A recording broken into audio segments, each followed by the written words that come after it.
This episode may contain content of a graphic nature. Listener discretion is advised. Hi, everybody, and welcome back. I'm Nikki. And I'm Mariah. Thanks for joining us on another episode of Body to Burial. Before we jump into it, I just want to take a moment and say thank you to everyone who's shared the episodes, commented on our posts. We really appreciate you guys listening, and your support means a lot to us, and thank you. Yes, thank you. Let's get into it. This is another fangirl one for me. You know how I love those. We have Derrick, who is the co-host of the true crime podcast, Crime Weekly. If you haven't listened to it, I highly recommend it. But Derrick was formerly a police officer and worked as an undercover agent in the drug, I guess, what do you call it? Drug field? Narcotics. Arena? Narcotic. So we're going to talk to him today about being an undercover officer and what that's like. That's cool. Right? I'm pretty excited. Yeah. I feel like that's another make-believe job, right? Totally. You don't really ever know anybody who actually does that, and the only time you've ever seen that is on movies or TV. Totally. I'm excited to jump into the nitty-gritty of what that actually means, because I'm picturing a clean-cut person who gets lip piercings and tattoos and goes by the name of like Slim Rat or something. Were you just going to say Slim Shady? Yeah, I was going to say Slim Shady, but I can't because, Eminem, which I love, by the way. Yeah. But, or like Breaking Bad and, God, what's his sweet little buddy's name? What's his buddy's name, Nikki? I know you know it. I know it, and it's literally on the top of my head, and I can't think of it. What is it? It's an animal, right? Oh, my God, this is killing me. Badger. Like, yes. Yeah, like telling people you're Badger or Skinny Pete. Maybe he's Skinny Derrick. Yes. I don't know. This is an interesting one because this one always fascinates me. And I'm glad we're talking to someone that does this because it really is really interesting to me, this type of job. How do you even get into that? Ugh. I'd be stressed out all the time. So I don't, yeah, like how do you do that? It's such a weird and fascinating world. I'm super excited to talk to him about it. Let's get him on. Sounds good. Hey, Derrick, how are you? I'm good. I'm super, super excited to talk to you. I love your podcast. I'll just tell you again, it's one of my favorites. I just finished the Casey Anthony one, and I just finished the Gabby Petito one. I just love it. You guys do such a phenomenal job. Oh, man, you guys, thank you. You picked two long ones. I love the long ones. I'm such a fan of the multiple-parter ones. So yeah, it's different. Not a lot of people do it, which is why we do. We know that normally it's 45 minutes to an hour for a podcast, which is kind of digestible, but there is that group of people who love long-form content, and that's where our bread and butter is. Yeah, I love it. I just feel like it's hard to just cut a case down to 45, 30 minutes, and so I appreciate it. Especially when there's two of you. Yeah, it takes a lot. So anyways, absolutely. Just wanted to tell you, I love that. We'll just jump right into this. I would love to talk to you because you reference it a lot on your show about being an undercover police officer. How did you get into doing undercover work? Yeah, it was kind of by accident. It was not the plan. So I became a police officer at 20 years old. I was only on for about maybe 5 or 6 months. It was my 21st birthday, and I'm out having my first legal bear. And I get a call directly from the chief the next morning. So I go out, I have my first beer, go to my friend's place. We're hanging out at his spot. We end up at a hotel. I wake up, go hungover, nothing too crazy. And I get a call from the chief. By the way, getting a call from the chief when you're a rookie, not very common. So obviously I sobered up very quickly. He says, listen, I need to talk to you.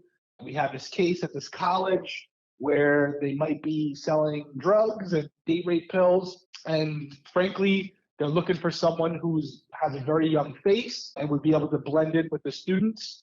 They don't have anybody that fits that description. And from your academy, thought of you. Would you be interested? Obviously, I'm all in, right? So I went out there.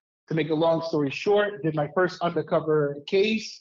We found the guy who was selling the drugs. We ended up arresting 11 different people that were involved with this organization and expanded outside the school. And I got hooked. Unfortunately, I had to go back to patrol because that's where you earn your stripes. But I was still doing work like that throughout the years until I was promoted full-time detective narcotics And then when I was in full-time detective narcotics, I did probably another 50, 60 undercover missions for different departments, agencies, both federal and local, where we would do different things. And I would kind of play up my age and play up my looks and do what I could to kind of blend in with the people. Okay, so my first question is, you get assigned to go onto this college campus. How much information do you have? Because I guess the first step is to build your own backstory of who you are on campus, right? So walk us through the process. How does that work? It varies. Sometimes you go in there cold turkey, where you literally have no inclination as to what or who's doing it. It just, rumors that there's stuff going on in there. They want you to try to find out who it is. In this particular case, what had happened was they had arrested another student, and they found him with multiple pills that were exactly what they were looking for. So they flipped them. They basically said, hey, listen, you can either go down for this, or you can introduce one of our undercovers into your friend group and try to give them direction. So he was able to point me in the direction of who was selling the drugs, where they were selling it, and what time they were selling it. So when I went into the dorms, I had a specific target in mind, someone who I was under the impression was the main person selling the drugs. And I found ways to befriend that person over a couple of days. And eventually what happened was we got cool. I was in his room, and we were playing a video game. And he basically said, hey, you want to see something? You want to know why I never get caught? And he spun around a PlayStation, and the back of the PlayStation, it was hollowed out, and the drugs were inside the PlayStation. So I said, yeah, man, that's a really good spot. And obviously a couple of days later, we went in, and there the drugs were. So yeah, ultimately, it depends on how you're getting introduced to it. There were times where I would go into an area and, a club or a bar, and just start sitting there having drinks, fraternizing with people. And I would just kind of have to try and identify the person who was selling the narcotics on my own. And then some cases you go in there with a specific person in mind where they're making an actual introduction into the target of the operation. That's crazy. It reminds me of that Channing Tatum movie. What is that? 21 Jump Street or 22 21 Jump Street. Yeah, that was actually my nickname. That was actually my nickname on the job because I look so young. That's great. Yeah, because that's what I'm picturing is like the whole thing. That's exactly when you're telling that story. I'm like, this sounds like 21 Jump Street. That's crazy. Yeah, that was basically me. How hard is that to gain their trust?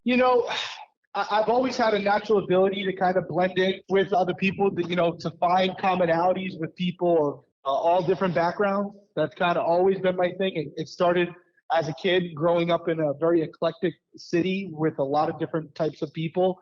And it kind of just expanded. And when you go into these situations, you get a pretty good read on people if it's what you do. Like, I know what they're like. They're just like their motivations are.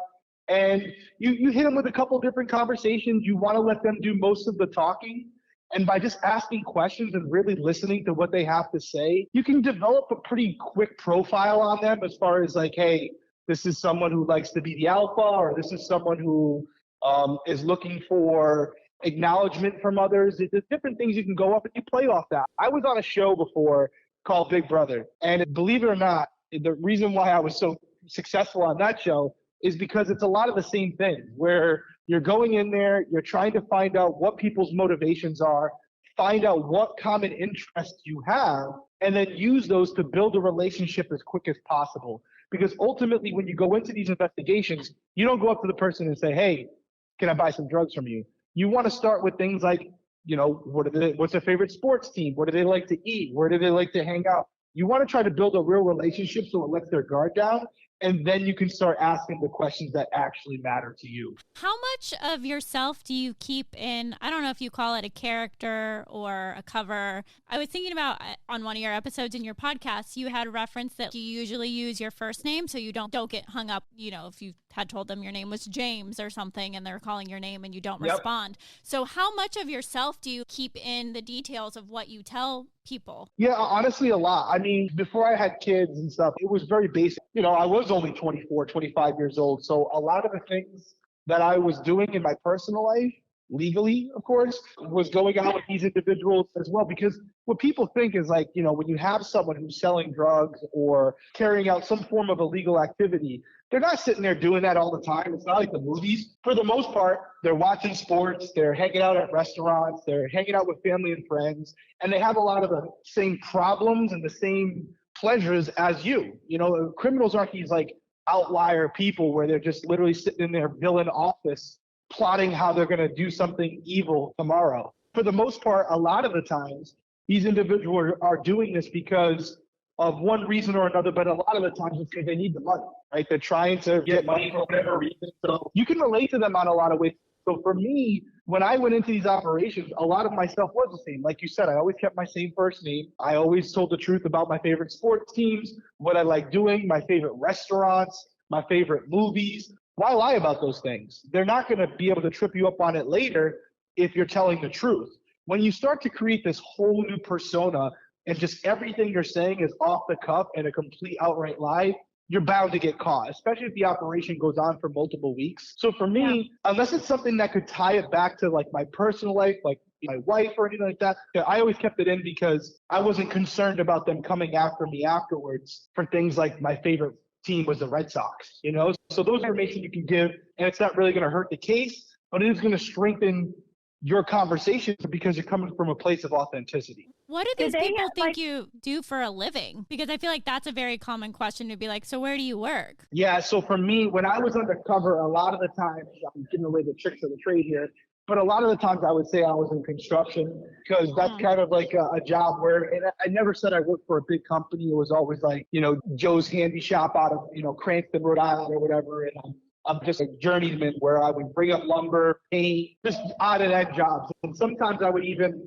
dip my hands in like paint, but then I would wash it off so I'd get a little bit in my nails, stuff like that. Smart. Yeah, so you'd have signs that you work because a lot of the times you don't want to go into this thing and being like, hey, yeah, I was painting all day. And you look like you just left the office. One of those things where you dress the part, you look the part. And honestly, there's not a lot of things in painting that they could ask you that would trip you up, where it's like, oh, well, what type of paint do you use for this wall? It's pretty basic, water-based, oil-based, use a cut brush. Professionals don't use tape, all the basic stuff that you can get away with. And you're not tied down anywhere because if you're working construction or painting, you're moving. So it's not like they could be like, oh, I stopped by your work and you weren't there, 100%. 100%. Exactly. If it was a bigger operation where we felt like they were going to vet my occupation, my criminal history, whatever, obviously we spend a lot more time developing that character, that person, so that when they do look into it, I have a background. I mean, we would go to the length of, saying I work at a supplement store, making sure that the business owner there was in on it and would verify if somebody called and said, hey, is Derrick working today? He would say, no, he's off. That was very rare, but there were occasions where we were dealing with higher profile targets that would vet who you were before carrying out any type of transaction with you. And in those cases, we always made sure that if they searched me, they would see that I had a criminal record. They would see whatever I had told them, they would verify that, including my place of work. How long is an undercover investigation for you? Is it a week, months? It can go on. I mean, I will say this.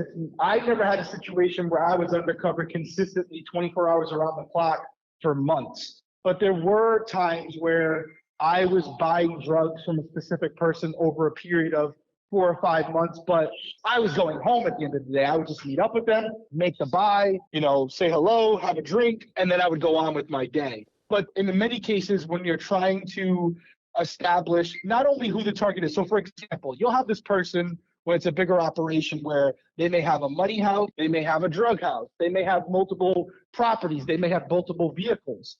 So when you're building the case, you want to identify where the money's being stored, where the drugs are being stored, what vehicles they're using to transport those drugs, what houses they're keeping them in, because when you actually execute a search warrant, you'll seize all those items. You want to hit all those houses and you want to seize all those items because they were used in the process of a criminal activity. So you don't usually get that off the first operation. So what we'll have is, hey, come meet me, I want to buy some drugs. He'll show up in a certain car. They'll follow that car afterwards, see where it goes, see where he goes to drop off the money, where he goes to pick up the drugs. And they create this narrative that's eventually presented to a judge And that's how we're able to get search warrants for multiple properties, multiple vehicles. That's how you're able to seize those assets, by showing a pattern of this individual continuously using those items or using those houses to facilitate his criminal activity. That's crazy. Yeah, it's not like the movies. I'll say that much. They don't just say, hey, go out there, buy drugs, and we'll see you in a couple months. Even at every operation you go on, 99% of the time, I had a vehicle or multiple individuals in the area that were detectives, and they're your eyes. They're following you. They're making sure you're protected. They're making sure they know where you are. They're making sure they know what vehicles you're in. If something looks shady or it seems like you've been exposed, they'll hop in and, come to help you out. So it's definitely not like The Departed or anything like that where, I know, I'm thinking you're that. Leo DiCaprio, you're living in an apartment. I mean, listen, I will say this, those things do happen. Absolutely, those things happen where people are undercover for years, whether it's biker gangs or high-level cartel things or the mafia. Fortunately or unfortunately, however you want to slice it, I never personally did anything to that level. Yeah, I'm picturing like Training Day too, like very stressful. Yeah, Training Day was honestly not obviously the plot of that movie, but that was more in line with what we did, where you're doing undercover stuff where it's like hand-to-hand transactions on the spot, where you're out there doing it. That is more in line with how it kind of is in a narcotics unit, where everybody could be an undercover that day, just depending on who you're going after and who they feel in the narcotics unit would fit that role the best. That's kind of what we did. But for these big operations where we're working with the DEA or the FBI, most of the time they used agents from within their organization. And when they did, you never saw those people. They're so deep undercover and they have such a profile that they've built. They talk to one person and one person only. And that's it, because obviously their life is in danger if they get exposed. You're not worried about that? Like after the case is done, like the guy you're playing PlayStation with, and then you see him in court, and are they just so low level that you're not too worried about it? Or is there still a sense of worry? I mean, there's always a risk. It's part of the reason I got out of narcotics was because I had a daughter. It's always a risk. I did have one operation where it wasn't even me being undercover, but I was the sergeant of the narcotics unit. So after we made multiple buys, we would hit the house, right? And it would be me and my team that would do it. I worked in a small city, so it got around to the other criminals that Derrick and his squad were cleaning things up. And obviously that pisses some people off. So there was a point where I came into work and the chief had asked me to come to his office. And when I walked in, it was my captain, my lieutenant, and they had this really somber look on their face. And I said, what's up? And they said, well, we just received a call from the prison. There's an individual there right now who apparently knows you and you helped him out in the past. And he told a correctional officer to get the message to you that there was an individual in his cell that was planning on killing you with his counterparts when he gets out. And essentially they knew where I lived. They knew there was a river behind my house. They had already bought the guns and they had hid him in a river behind the house, and they were going to shoot me when I came outside or whatever to, cut the grass or something. So long story short, it got to that person. Luckily, because of this information, the FBI did get involved. State police got involved. They were able to squash it. Obviously, nothing happened. That was my biggest scare. But yeah, and I say low level, it doesn't take much for someone to grab a gun and shoot you, So it's always a concern, especially in Rhode Island where I was working. It's a small state. But when I was doing it, I was young and I didn't really have a lot to lose. I know that sounds kind of sad, but I didn't have a family. I didn't have other people that I cared about more than myself. So that's the type of person you want for those roles. But as I got older, as I got married, as I had kids, that changes and you kind of change your priorities. But it's always a concern, for sure. I was always concerned about going to the movie theater or going to a restaurant and seeing someone that I did an undercover operation against, and now they're out and they still have some ill will towards me and me being out on a date or something like that and having to deal with that in that moment. So always a concern, but it's kind of part of the job when you say, hey, I'll do it. I have to ask, with the threat to your house, did you move or did you stay there? So at the time when it happened, they put me in like a witness protection type thing where I stayed at a rental for a couple months until the person who was in prison got out. But I didn't move permanently because it's a deeper story, but I was born and raised in the city where I worked. So I actually confronted this person who had put the hit out on me when he got out. And without getting into too many details, because I don't want to get anybody in trouble, him and I had a conversation about the situation, the way kids would have conversations about things where I grew up, if that makes sense, if you're reading Sure. between the lines. Yep. Yeah. He knew who I was. I knew who he was. We had friends in common. He knew I was from the same streets that he was from. And I saw him in a CBS parking lot, coincidentally, knocked on the window, and him and I went behind the CBS and had a conversation. And after it, we shook hands, and that was the end of it. It was squashed. That's wild. Okay, so that just sparks another question in my head. When you do this undercover work, you're like literally doing it in the city that you live in. So you just kind of hope that you don't run into these people that you're buying drugs from, like you said, just in your normal life. You just kind of hope that the world kind of stays separate. Yeah, you do. Oh my God, that's so stressful. It is stressful. And I will say, I started doing that in the beginning, but I wasn't able to do my city for very long. It then kind of transcended to other cities. And that's kind of like the first one I did, where a lot of the times, once you start to get known, you can only do it a couple times before everyone on the street knows who you are. So what you would do is, we have like these lease agreements where I'll go do undercover in our neighboring department, and they'll allow one of their offices to come do undercover in our city in exchange. So it did happen a few times, but we tried, if it was going to be an ongoing investigation, we tried to get outside detectives to do it. If it was something where somebody just moved into the city, they set up shop on, so street, we would send someone in there real quick to just knock on the door and see if they could get some coke or something like that, or get some crack, because we knew that this person wasn't familiar with the city. They were just moving in to set up shop. They're from Providence or a neighboring town or city. And so we do a knock and see if we can get in, and we didn't really worry about it too much. But if it was going to be an ongoing investigation,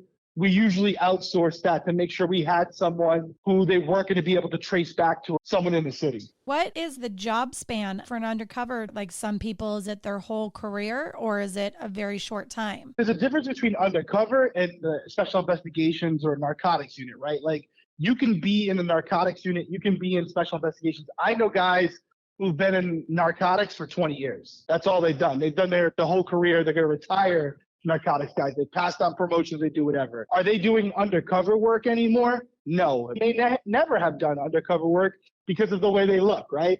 But it's one of those things where, as far as doing actual undercover work, I think it all depends on how deep you are. There are guys who will do federal level investigations where they might infiltrate a motorcycle club or something. That may be the only undercover work they ever do, because after they do that, they can't do anything else. Their life is too in danger to do so. But then you have people who are doing more low-level stuff that can do it for 5-6 years, as long as they're not doing the same areas, and they're going to be perfectly fine. So it all depends on what you're doing, what type of operations you're conducting, what type of people you've put away. That kind of dictates how long you could do it. But in my experience, I think it's safe to say 4 or 5 years was the average turnaround in my department for anybody who was doing actual undercover work. Yeah, because I would think that would be kind of hard to sustain. Yeah, you can't do it long term. Plus, you don't want a guy doing it too much, because then they can forget what they're actually there to do. If you're hanging with criminals all day, you kind of become the company you keep. I've seen that in movies too, where they just kind of they flip. Yep, absolutely. How many adjustments to your physical appearance do you make, Derrick, when you do undercover work? Are you going as far as having fake tattoos? How much of you changes? I never did the fake tattoos, but I would do things like, when I was in college, I wore earrings. When I became a police officer, I didn't, but I had them for so long before I became a police officer that I still had the holes. So there were situations where I would throw my earrings back in.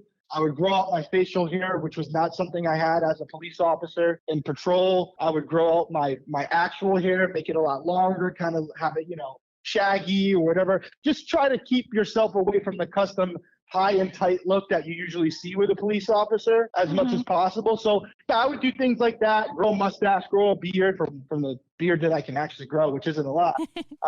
Grow out a mohawk or a faux hawk or whatever at the time, whatever was kind of trendy. And again, just try to blend in with the type of people that I'm dealing with, so that when I go out there, I'm not have this military cut and I got, shaved down, perfectly clean shave, where it's like they look at you and they're like, this dude's a cop. Okay, that leads me to my next question that I feel you see all the time depicted in movies and TVs, where it's like, if I ask you directly, are you a cop, Derrick? Do you have to disclose that? No, that's false. Okay. Yeah, that's a big rumor. That's 100% false. Okay, so how does that work? There's a word for it, like entrapment or something? Entrapment? Yeah. How does that work that you don't have to disclose yourself? Well, I mean, listen, at the end of the day, we're undercover for a reason. So if you're a criminal, imagine if all you had to say was you're a cop. At the end of the day, we're not enticing you to sell us drugs. So entrapment is more along the lines where it's like, I go up to you and I try to convince you. Like, I'm like, hey, we should go rob this bank. And I'm the one who initiates it. I'm like, we should go rob this bank. And you're like, I don't know if I want to do that. I'm like, come on, you do it. Come with me. I'll be the lead. You just follow along. So we go rob this bank. And you're just basically following my lead. Now, you agreed to do it, but only because I pressured you and because I was asking you to do it. I was the one who initiated it. Well, after the robbery, I decide to tell you I'm undercover and I charge you with the robbery. Well, that's entrapment because I set you up. I incentivized you. I pressured you to do a criminal activity that you had no intentions on doing until I initiated it. Where with drug activity, we're hearing through our intelligence that you're doing something. You're selling drugs or whatever it might be. And so I'm just integrating myself into what you're already doing. Whether it's me you're selling drugs to or the next guy, I'm not your only client. You're selling them to everyone. I'm just intercepting your daily activity. So again, if there was this loophole where all you had to do was ask the person to identify themselves as a police officer, well, we would never catch anyone, right? Obviously. Yeah. So it doesn't make a lot of sense. At the end of the day, as long as we're not the ones creating an environment where we're incentivizing you or enticing you to sell drugs, then it's not entrapment, because whether we were there or not, you would still be doing that activity. We have situations where we do John's things, where we go after sex workers. They don't do that as much anymore, but there were situations where we had a really bad sex worker problem in our city. And one of the rules was if you drove up to a female or a male and initiated by saying, hey, I'll give you $20 for this. Well, you presented them with the exchange, not the other way around. That's entrapment because they may have had no intention on doing that, but because you proposed this idea to them, now they're interested. So when we did those types of operations, you could drive up to someone, you could say, hey, how are you? Do you need a ride? Yeah, I need a ride. And then if they got in the car and said, okay, well, obviously you don't want a ride. This is my prices. This for this, this for this.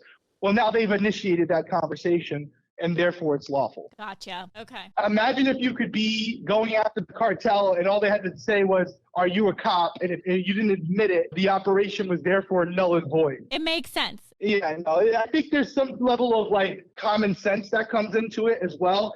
Now, I think where people do get confused is when you're in a uniform and you're conducting a traffic stop, you do have a responsibility based on policies and procedures in most departments to identify yourself, because you're stopping a pedestrian for a traffic stop and they have a right to know who's stopping them and to ensure that you are an actual police officer, not some nut job who outfitted his car with lights and sirens and bought a uniform. That's a different situation. It's more for safety purposes to ensure that the person is interacting with an actual police officer. But when you're undercover, it's a different game. It's a different game.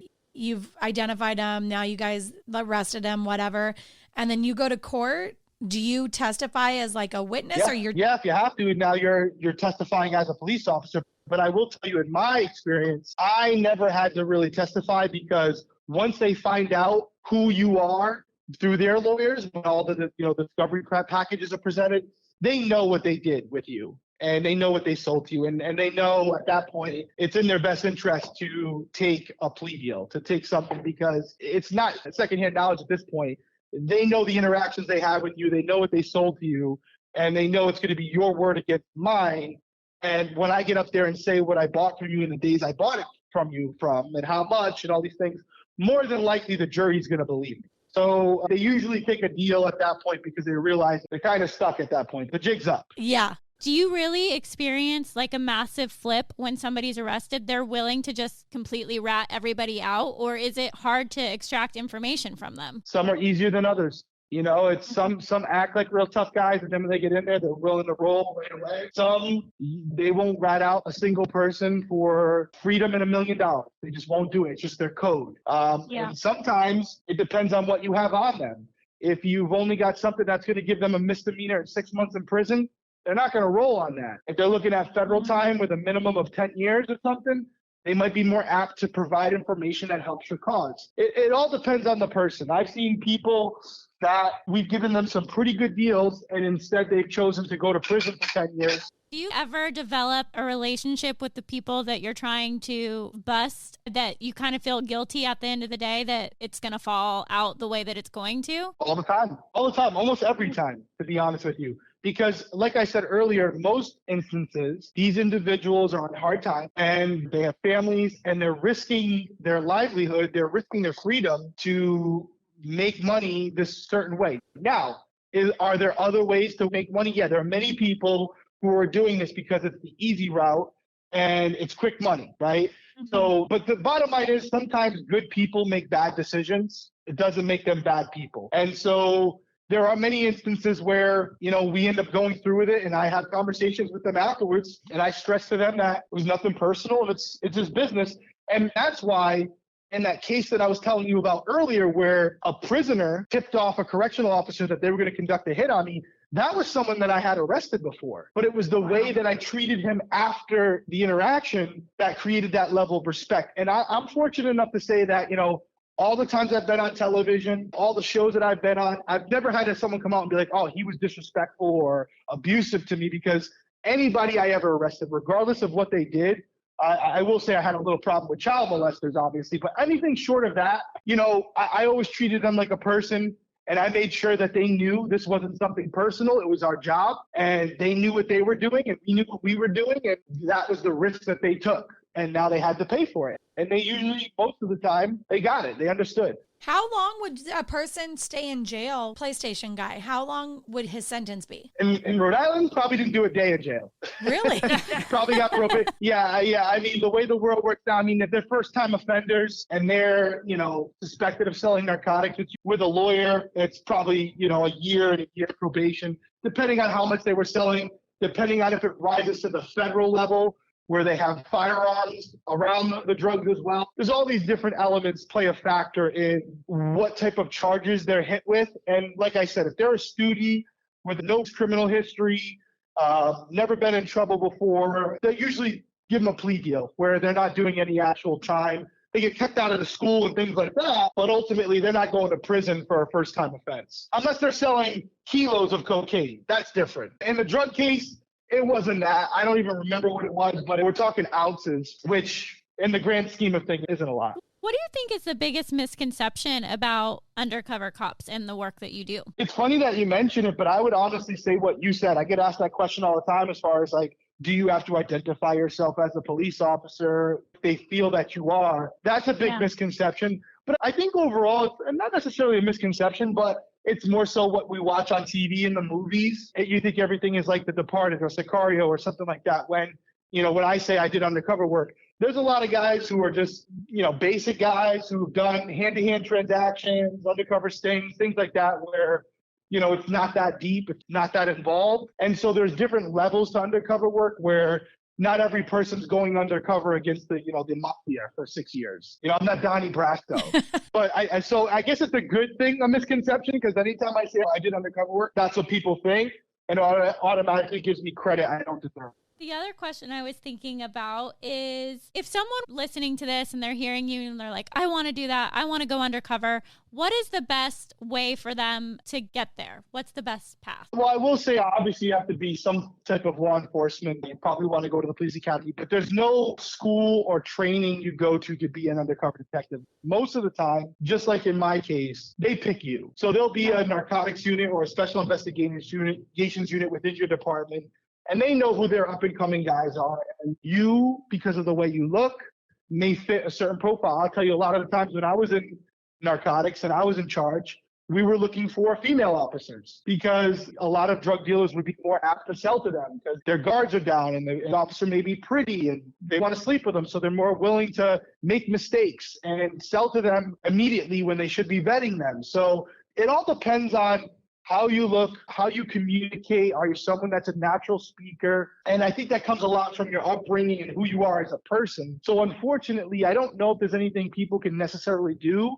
But if you want any chance of being undercover, you definitely have to get into law enforcement, whether it's the federal level or the local level or the state level. And most of the time, you got to earn your stripes by doing the patrol stuff, because the best way to know how you'll interact with criminals is to be around them. And that's how superior officers can monitor your work, and see what you do to see if you'd be right for a position like that. Well, I want to thank you so much for joining us and taking the time. We won't take up any more of your afternoon, but it was an absolute pleasure to speak with you and learn about your job and just have a conversation with you. Thank you so much. Yep, thank you. My pleasure. You guys have a great weekend. Okay, so what did you think? Interesting. Right? What a crazy, crazy job. Yeah, wild job. I don't think I could even last a day, to be honest. I would be scared. I just keep picturing, again, this episode, I'm sorry guys, is really filled with TV and movie Isn't it? references. But who is the Breaking Bad guy? With the teeth, the silver teeth. Tuco? Tuco, thank you. Bring Tuco. And I don't want to have a beer with Tuco and talk to him about buying some meth. Never. I'd be so intimidated. No, that makes me a little nervous. Like, my hands are sweaty right now, and I'm not even doing it, but just thinking about it. Yeah, no. Yeah, And then you I get the couldn't do threat that. to your house from inside the jail. I want the guy just to be playing like PlayStation with. That's more my speed. No, I don't even want to do that. I don't even want to do that because, like you said, aren't you worried about the repercussion of that person being pissed when they get out of prison or whatever? And then I feel like every time like you have a run-in with someone or like you're annoyed with someone, don't you feel like you see them everywhere? Like I'm like, ugh, they're at Target. Yes, they pop they're up at everywhere. Starbucks. Yes. Yep. I feel like it would be the same Yeah, thing. so then I feel like you're running into Derrick everywhere you go. Yes. I go to CVS to buy my like whatever and you're in the parking lot. you know? Exactly. Yeah. No. No. Cool job. I can't. Cool job. It takes a certain person and that person is not me. Yeah, no. I think I would just look really sweaty and nervous and I wouldn't even last a minute. No. No. I'm out. Yeah. Yeah, I think so too. It was great. I'm so happy you joined us. Just to anyone who's listening, I did reference Derrick's podcast. I highly, highly recommend it if you love true crime. It's called Crime Weekly and it's fabulous. They also do YouTube videos where you can watch the episodes and they're super fascinating and they put tons and tons of content. They're thoroughly researched, amazing episodes. Crime Weekly, go give it a listen. But yeah, that's all I got for you. I feel stressed now. So I feel like we just have to call it a day. Yeah. Here's me signing off until next week. Goodbye. Okay, bye-bye. Thank you so much for listening and supporting us. We do encourage you to follow us at Instagram at Body to Burial. Hit us up on Twitter at Body to Burial. And you guessed it, you can send us an email to hello@bodytoburial.com. If you have any guest suggestions, just let us know. Please hit the subscribe button or follow button on whatever app you are listening to. Thanks so much, guys. See you next time.